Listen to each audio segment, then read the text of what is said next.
आज हम छत्तीसगढ़ प्रयोगशाला परिचारक 2023 भर्ती परीक्षा के अंतर्गत भौतिक विज्ञान से संबंधित टॉप 100 क्वेश्चन लेकर आए हैं, जो कि बहुत ही इम्पॉर्टेंट है। तो स्टार्ट करते हैं। आज का जो हमारा पहला प्रश्न है वह है, निम्न में से कौन एक अनवीकरणीय संसाधन है? इसका सही आंसर है हमारा ऑप्शन डी, जीवाश्म ईंधन। अब है हमारा दूसरा प्रश्न, पृथ्वी की सतह पर ठोस भाग कहलाता है? इसका सही आंसर है हमारा ऑप्शन सी, स्थल मंडल। अब है अगला प्रश्न, पृथ्वी का समुद्र से घिरा भाग है? इसका सही आंसर है हमारा ऑप्शन सी, 71%। अब है हमारा अगला प्रश्न, निम्न में से कौन एक नवीकरणीय संसाधन है? इसका सही आंसर है हमारा ऑप्शन सी, प्राकृतिक वनस्पति। अब है अगला प्रश्न, ऊर्जा का मुख्य स्रोत है? इसका सही आंसर है हमारा ऑप्शन ए, सूर्य। अब है अगला प्रश्न, यदि बर्फ की लकड़ी के बुरादे या टाट में लपेट दे तो पिघलती नहीं है, क्योंकि? तो इसका सही आंसर है हमारा ऑप्शन ए, यह ऊष्मा का कुचालक है। एक पिंड पर दो बल नीचे के चित्र के अनुसार लगाए गए हैं, पिंड किस दिशा की ओर गति करेगा? तो इसका सही आंसर हो जाएगा हमारा ऑप्शन सी, किसी भी दिशा में नहीं। अब है अगला, ऊष्मा का सबसे अच्छा अवशोषक है? इसका सही आंसर है हमारा ऑप्शन डी, काला रंग। अब है अगला प्रश्न 9वां, ऊष्मा का कुचालक नहीं है? इसका सही आंसर है हमारा ऑप्शन सी, पारा। अब है अगला प्रश्न, ऊष्मा संचरण की वह विधि जिसमें माध्यम की आवश्यकता नहीं होती? इसका सही आंसर है हमारा ऑप्शन ए, विकिरण। अब है हमारा अगला प्रश्न, एक पिंड स्थिर है तो? इसका सही आंसर है हमारा ऑप्शन बी, पिंड पर लगे सभी बलों का परिणामी बल 0 है। अब है अगला, आवर्ती परिवर्तन है? इसका सही आंसर है पृथ्वी की सूर्य के चारों ओर की गति। अब है अगला प्रश्न, क्वथन होता है? इसका सही आंसर है एक निश्चित तापक्रम पर। अब है अगला प्रश्न, जब किसी वस्तु की गति त्वरित होती है तो? इसका सही आंसर है हमारा ऑप्शन डी, उस पर सदैव कोई बल कार्य करता है। अब है अगला, अनावर्ती परिवर्तन है? इसका सही आंसर है हमारा ऑप्शन बी, सरल रेखा में गति करता हुआ पिंड।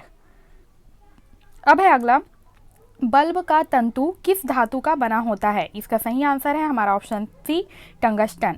अब है अगला, उस वाष्पन होता है? इसका सही आंसर है हमारा ऑप्शन बी, हर तापक्रम पर। अब है अगला, एक पिंड के एक बिंदु पर दो समान बल एक दूसरे के विपरीत दिशा में लग रहे हैं, पिंड पर परिणामी बल कितना है? तो इसका सही आंसर हो जाएगा हमारा ऑप्शन ए, 0। अब है अगला, संलग्न चित्र में दो वस्तुएं ए तथा बी और उसके ताप प्रदर्शित हैं। दोनों वस्तुओं को एक दूसरे से स्पर्श कराने से ऊष्मा किस वस्तु में जाएगी? इसका सही आंसर है हमारा ऑप्शन ए, बी से ए में जाएगी। अब है अगला, सूर्य से पृथ्वी की सतह तक ऊष्मा का संचारण किस विधि द्वारा होता है? तो इसका सही आंसर है हमारा ऑप्शन ए, विकिरण विधि द्वारा। जब एक व्यक्ति खुरदुरी सतह पर चलता है तो सतह द्वारा आरोपित घर्षण बल होता है। तो इसका सही आंसर है हमारा ऑप्शन डी, व्यक्ति की गति की दिशा के विपरीत। अब है अगला, जल से लबालब भरे गिलास में बर्फ का एक टुकड़ा रहे तो बर्फ के टुकड़े के पिघलने पर क्या होगा? तो इसका सही आंसर हो जाएगा ऑप्शन ए, जल के तल में कोई अंतर नहीं पड़ेगा। अब है अगला, किसी भी वस्तु को खींचने की अपेक्षा धकेलना आसान है, क्योंकि? इसका सही आंसर है हमारा ऑप्शन बी, खींचने में घर्षण बल धकेलने की अपेक्षा अधिक होता है। अब है अगला, गैसोहॉल है? तो गैसोहॉल क्या है? तो इसका सही आंसर है option A, petrol plus alcohol का मिश्रण जो होता है वह पेट्रोल प्लस अल्कोहल का जो मिश्रण होता है वह कहलाता है गैसोहॉल। अब है अगला, सौर ऊर्जा को सीधे विद्युत ऊर्जा में बदला जा सकता है तो किसके द्वारा? तो इसका ऑप्शन आ जाएगा सही आंसर ऑप्शन सी, सौर सेल द्वारा। अब है अगला प्रश्न, निम्न में से कौन जीवाश्मी ईंधन नहीं है? तो इसका सही आंसर है हमारा ऑप्शन सी, बायोगैस। बायोगैस जो है वो जीवाश्मी ईंधन नहीं है। अब है अगला, बायोगैस का मुख्य घटक है? तो इसका सही आंसर है हमारा ऑप्शन ए, मीथेन प्लस कार्बन।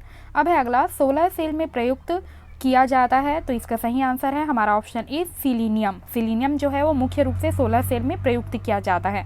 अब है अगला, भारत का सबसे बड़ा पवन ऊर्जा फॉर्म स्थित है? तो इसका सही आंसर है हमारा ऑप्शन बी, तमिलनाडु में।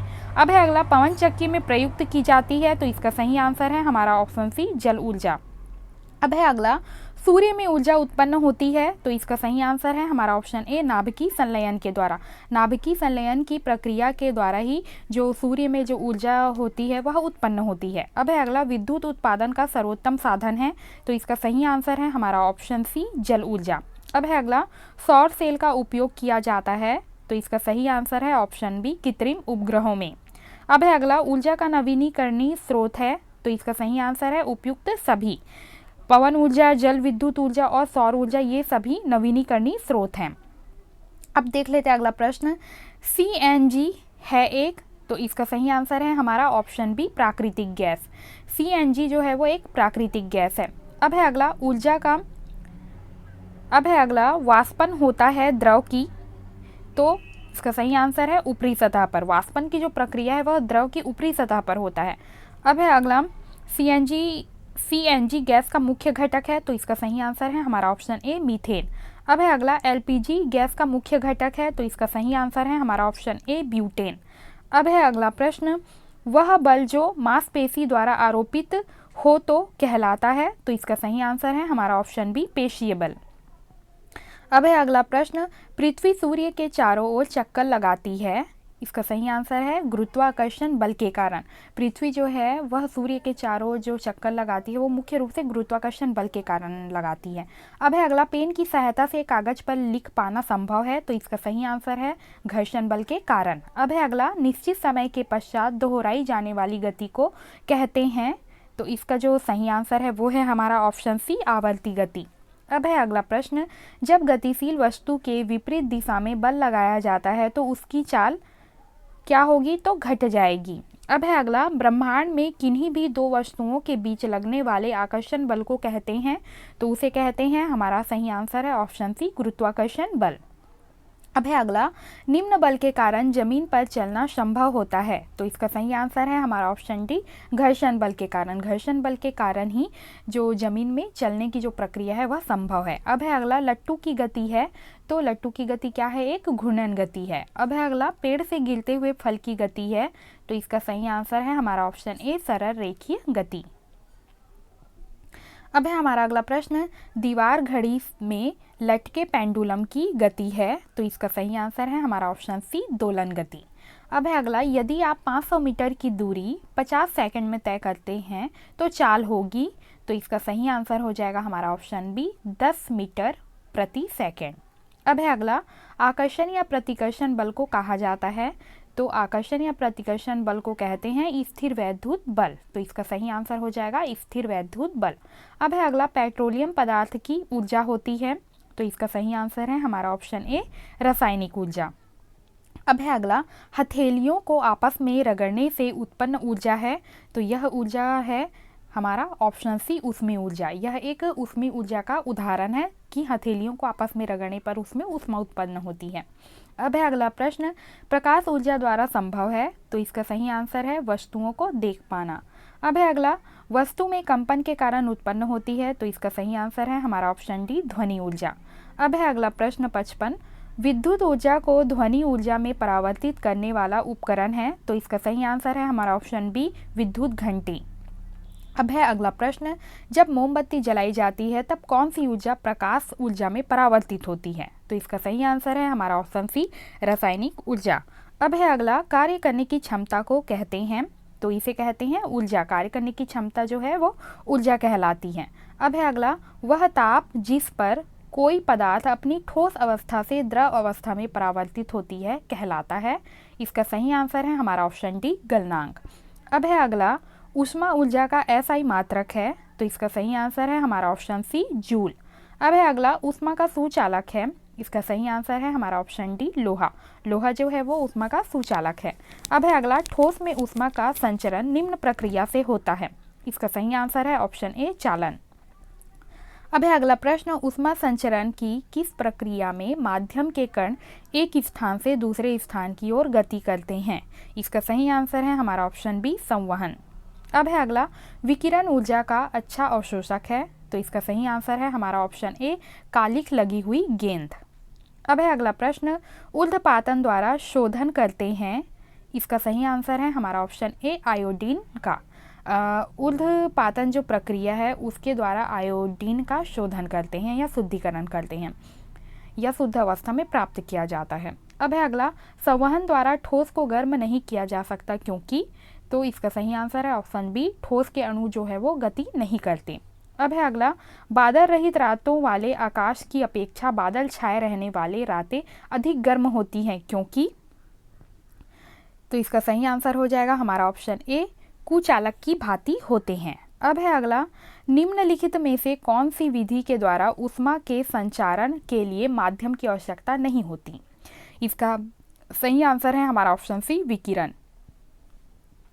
अब है अगला प्रश्न, जब एक घोड़ा एकाएक दौड़ने लगता है तो घुड़सवार गिर जाता है, इसका कारण है?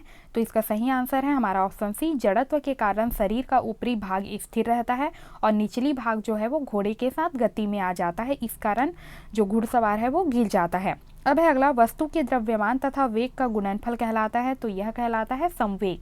अब है अगला, किसी गतिमान ट्रेन में एक यात्री बैठा है, यदि ट्रेन अचानक रुक जाती है तो यात्री आगे की ओर गिरता है, तो यह किस कारण होता है? तो इसका सही आंसर है हमारा ऑप्शन ए, यात्री के जड़त्व के कारण।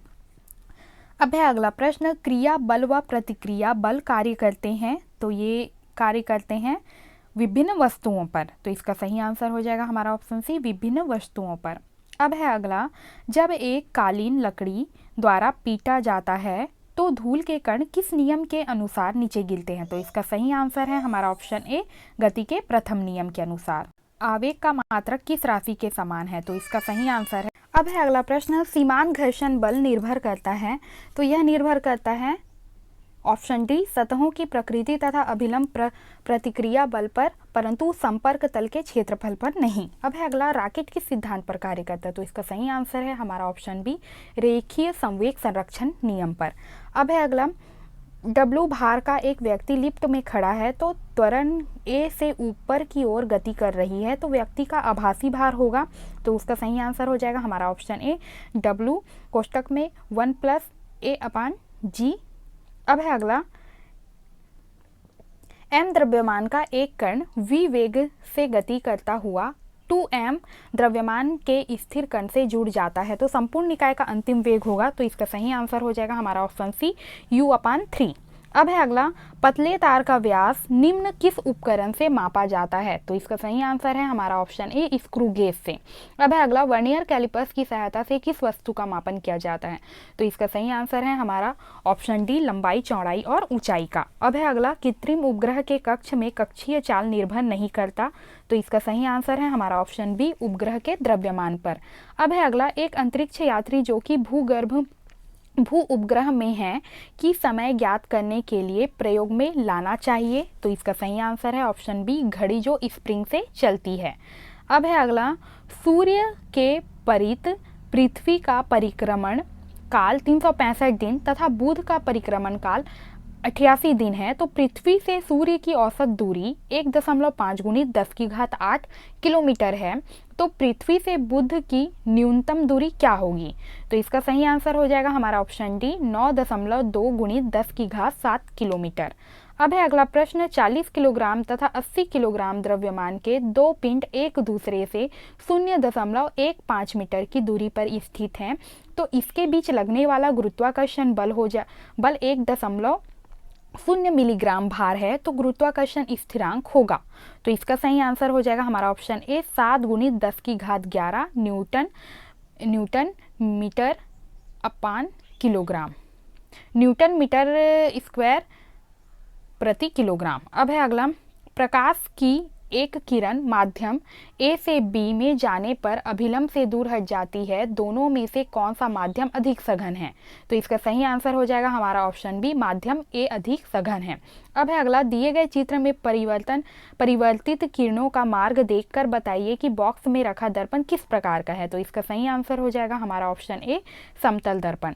अब है अगला, नीचे दिए गए चित्र में प्रकाश का मार्ग A माध्यम से B माध्यम में प्रवेश करते हुए दिखाया गया है, मार्ग देकर बताएं कि कौन सा माध्यम किसके सापेक्ष विरल है? तो इसका सही आंसर हो जाएगा हमारा ऑप्शन ए माध्यम B के सापेक्ष विरल है। अब है अगला, पूर्ण सूर्य ग्रहण पड़ने पर पृथ्वी और सूर्य के सापेक्ष चंद्रमा किस स्थिति में होना चाहिए? तो इसका सही आंसर हो जाएगा हमारा ऑप्शन ए, पृथ्वी व सूर्य के बीच चंद्रमा होना चाहिए। अब है अगला, किसी वस्तु का वास्तविक प्रतिबिंब प्राप्त करने के लिए किस गोलीय दर्पण का उपयोग किया जाता है? तो इसका सही आंसर हो जाएगा हमारा ऑप्शन बी, अवतल दर्पण का। अब है अगला, निम्नलिखित आवृत्तियों में से हमारा कान किन आवृत्तियों को नहीं सुन सकता? तो इसका सही आंसर है हमारा ऑप्शन सी। अब है अगला, एक लेंस से देखने पर पुस्तक के अक्षर बड़े दिखाई देते हैं, यह है? तो इसका सही आंसर है हमारा ऑप्शन बी, उत्तल लेंस होगा। अब है अगला, जब कोई प्रकाश किरण विरल माध्यम से सघन में जाती है तो इसका सही आंसर हो जाएगा हमारा ऑप्शन सी, अभिलंब की ओर मुड़ जाती है। जब कोई प्रकाश किरण जो है वो विरल माध्यम से सघन की ओर जाएगी तो प्रकाश की ओर मुड़ जाती है। अब है अगला, आँख के किस स्थान पर प्रतिबिंब बनने पर वस्तु दिखाई देती है? तो इसका सही आंसर है हमारा ऑप्शन सी, रेटिना पर। अब है अगला, दूरदर्शी की अवधन क्षमता बढ़ाई जा सकती है, तो इसका सही आंसर है हमारा ऑप्शन ए, अभिदृश्यक लेंस की फोकस दूरी बढ़ाकर तथा अभिनेत्र लेंस की फोकस दूरी को घटाकर। अब है अगला, नेत्र लेंस होते हैं, तो इसका सही आंसर है हमारा ऑप्शन सी, अभिसारी या अपसारी कोई भी। अब है अगला, आभासी बड़ा प्रतिबिंब प्राप्त करने के लिए किस गोलीय दर्पण का प्रयोग किया जाता है? तो इसका सही आंसर है हमारा ऑप्शन बी, अवतल दर्पण। अब है अगला हमारा प्रश्न, एक वस्तु 10 सेकंड में 500 बार दोलन करती है तो वस्तु की आवृत्ति होगी? तो इसका सही आंसर हो जाएगा हमारा ऑप्शन सी, 50 दोलन प्रति सेकंड। अब है अगला, मानव आँख का कौन सा भाग कैमरे में लगी फिल्म की तरह कार्य करता है? तो इसका सही आंसर है हमारा ऑप्शन सी, रेटिना। अब है अगला, दो पारदर्शक माध्यमों को अलग करने वाले पृष्ठ पर प्रकाश की किरण अभिलंबवत आपतित होने पर अपवर्तन कोण क्या होगा? तो इसका सही आंसर हो जाएगा हमारा ऑप्शन ए, 0 अंश। अब है अगला, यदि वस्तु फोकस दूरी वाले अवतल लेंस के फोकस पर रखी है तो उसका प्रतिबिंब बनेगा? तो इसका सही आंसर हो जाएगा हमारा ऑप्शन ए। अब है अगला, परिस्कोप किस सिद्धांत पर आधारित है? तो इसका सही आंसर है हमारा ऑप्शन डी, परावर्तन और अपवर्तन पर।